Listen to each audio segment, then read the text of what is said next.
बोलिए प्रेम से कृष्ण भगवान माता राधा सत्यभामा रुक्मिणी की जय।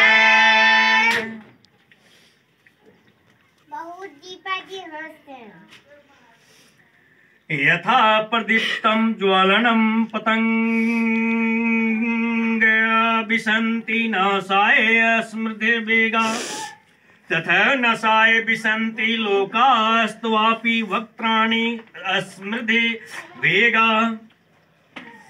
यथा प्रदीप्तं ज्वलनं पतंगा विशन्ति नासाय समृद्धि वेगा। जैसे हरी हरी घास में रहने वाले पतंगे चातुर्मास की अंधेरी रात में कहीं पर प्रज्वलित अग्नि देखते हैं तो उस पर मुग्ध होकर कि बहुत सुंदर प्रकाश मिल गया, हम इससे लाभ ले लेंगे, हमारा अंधेरा मिट जाएगा, यह मनुष्य के अंदर में सोच आ जाती है। उसकी तरफ बड़ी तेजी से दौड़ते हैं। उनमें से कुछ तो प्रज्वलित अग्नि में स्वाहा हो जाते हैं, कुछ को अग्नि की थोड़ी सी लपट लग जाती है तो उनका उड़ना बंद हो जाता है और वे तड़पते रहते हैं। फिर भी उनकी लालसा उस अग्नि की तरफ ही रहती है। यदि कोई पुरुष दया करके उस अग्नि को बुझा देता है तो वे पतंगे बड़े दुखी हो जाते हैं कि उसने हमारे को बड़े लाभ से वंचित कर दिया। तथा नसाय विशन्ति लोकास्त्वापि वक्त्राणि समृद्ध वेगा। भोग भोगने और संग्रह करने में ही तत्परता पूर्वक लगे रहना और मन में भोग और संग्रह का ही चिंतन करना होते रहना, यह बढ़ा हुआ सांसारिक वेग है। ऐसे वेग वाले दुर्योधनादि राजा लोग पतंगों की तरह बड़ी तेजी से काल चक्र रूप आपके मुखों में जा रहे हैं, अर्थात पतन की तरफ जा रहे हैं। 84 लाख जोनियों और नरकों की तरफ जा रहे हैं। तात्पर्य यह हुआ कि प्राय मनुष्य सांसारिक भोग सुख आराम मान आदर आदि को प्राप्त करने के लिए रात दिन दौड़ते हैं। उनको प्राप्त करने में उनका अपमान होता है, निंदा होती है, घाटा लगता है, चिंता होती है, अंतःकरण में जलन होती है और जिस आयु के बल पर वे जी रहे हैं वह आयु भी समाप्त हो जाती है। फिर भी वे नाशवान भोग और संग्रह की प्राप्ति के लिए भीतर से ललायित रहते हैं।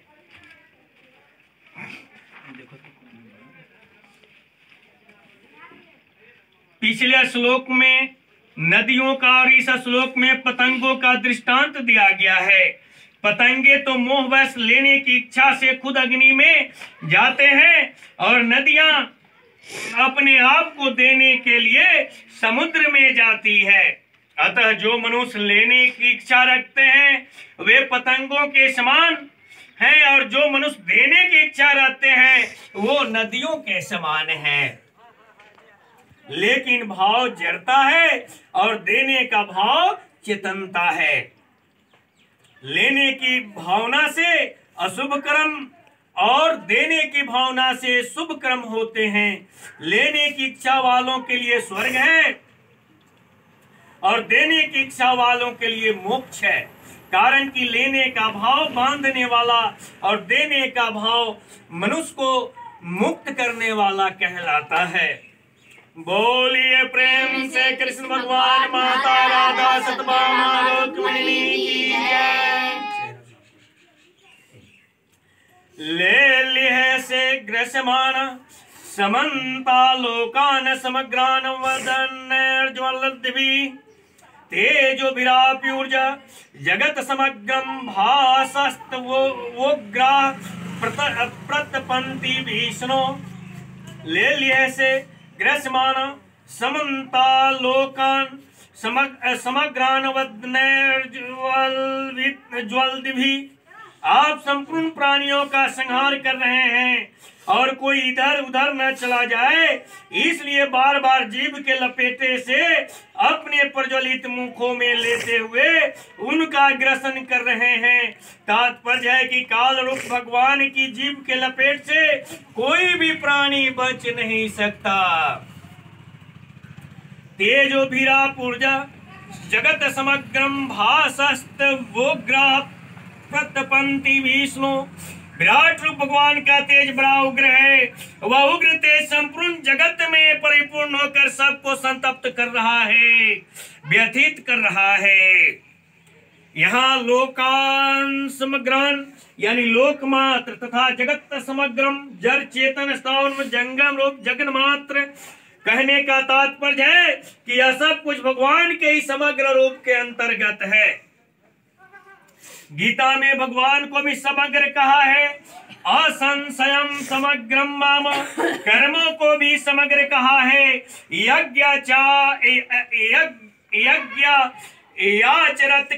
याचरता कर्म समग्रम। और प्रस्तुत श्लोकों में संसार को भी समग्र कहा है। इसका तात्पर्य है कि सब भगवान के ही रूप हैं। बोलिए प्रेम से कृष्ण भगवान माता राधा सतभामा रुक्मिणी की।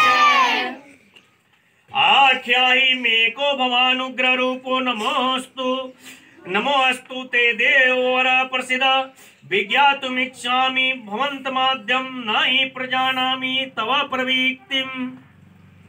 आख्याहि मे को भवानुग्र रूपो नमोस्तु ते देवर प्रसिद्ध। आप देव रूप से भी दिख रहे हैं और उग्र रूप से भी दिख रहे हैं, तो वास्तव में ऐसे रूपों को धारण करने वाले आप कौन हैं?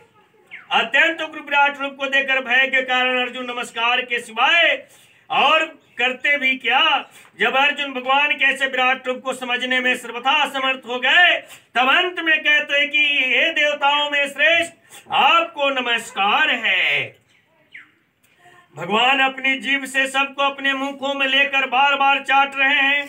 ऐसे भयंकर बर्ताव को देखकर अर्जुन प्रार्थना करते हैं कि आप प्रसन्न हो जाइए।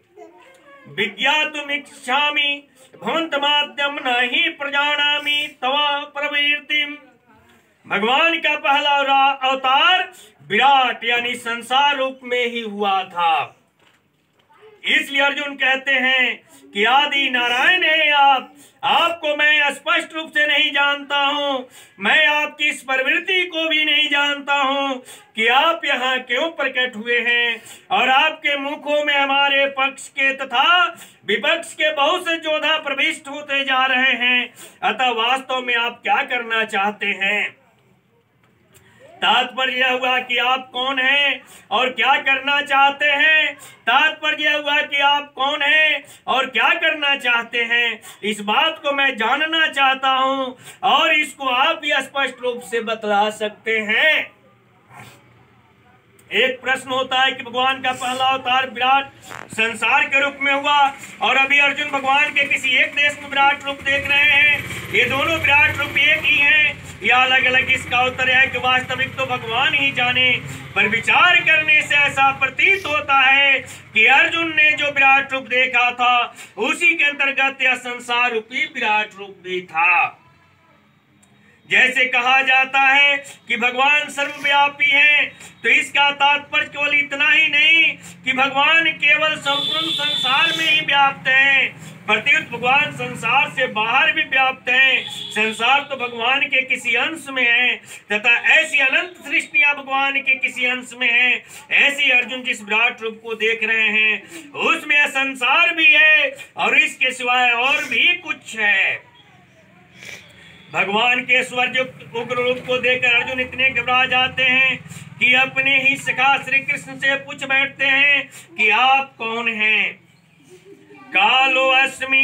बोलिए प्रेम से कृष्ण भगवान माता राधा सतभामा रुक्मिणी की जय। भगवान कहते हैं, सो आप लोग गौर से सुने।